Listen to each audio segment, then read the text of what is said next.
Praise lord. దేవుని బలమైన నామమునకు మహిమ కలుగునుగాక. ప్రభు నామమున మీ అందరికీ హృదయపూర్వక వందనాలు. ఈ ఉదయకాలము దేవుని వాక్యాన్ని విందాం. యెషయా గ్రంథము 9వ అధ్యాయము 2వ వచనము. చీకటిలో నడుచు జనులు గొప్ప వెలుగును చూచుచున్నారు. మరణ ఛాయల గల దేశవాసుల మీద వెలుగు ప్రకాశించును. ప్రియమైన వారలారా, యేసుక్రీస్తు వారు పుట్టుకకు కొన్ని వందల సంవత్సరాల క్రితమే యెషయా ప్రవక్త చక్కగా ప్రవచించాడండి. తన ప్రవచనంలో ఏమని మాట్లాడుతున్నాడు అంటే, చీకటిలో నడుచు జనులు గొప్ప వెలుగును చూచుచున్నారు. అంటే పాత నిబంధనకి క్రొత్త నిబంధనకి 400 సంవత్సరాలు వ్యత్యాసం ఉందండి.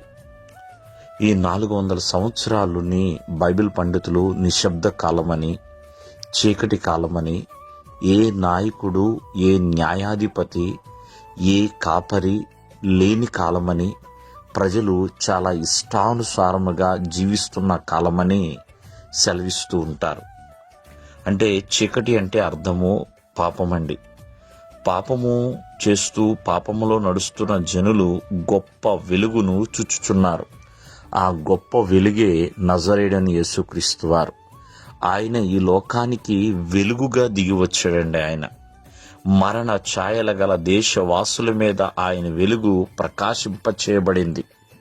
ఆయన కాంతి కుమ్మరించబడింది. ప్రియమైన వారలారా, కావున ఆ గొప్ప వెలుగు మన మీద పడాలి అన్నా ఆ వెలుగును వెంబడించేవారిగా ఉండాలి. ఎవరైతే క్రీస్తుని వెంబడిస్తున్నారో మరి ఆ వెలుగులో నడవగలుగుతారండి. ఆ వెలుగులో నడవగలుగుతారు. అలాగే ఆ వెలుగు మనం కలిగి ఉండాలన్నా, ప్రతి ఒక్కరు కూడా కలిగి ఉండాలన్నా ప్రియమైన వాళ్ళరా, చీకటి క్రియలను విడిచిపెట్టాలి.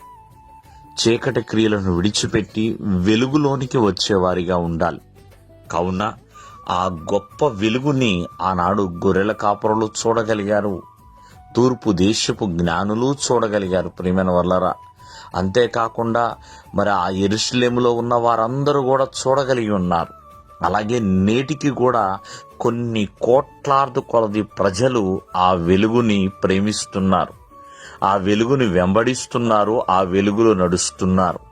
ఇంకా చీకటిలో ఉంటే ప్రియమైన వాళ్ళరా ప్రమాదం అండి. వెలుగు దగ్గరికి వచ్చేవారిగా ఉండాలి.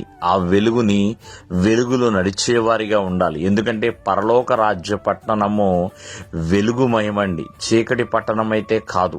చీకటి పట్టణము పాతాళము. కావున ఇంకా చీకటిలో ఉంటే ప్రమాదకరం. కాబట్టి దేవుని యొక్క వెలుగులోనికి రావాలి. దేవుడు మిమ్మల్ని ఆశీర్వదించును గాక. ఆమేన్.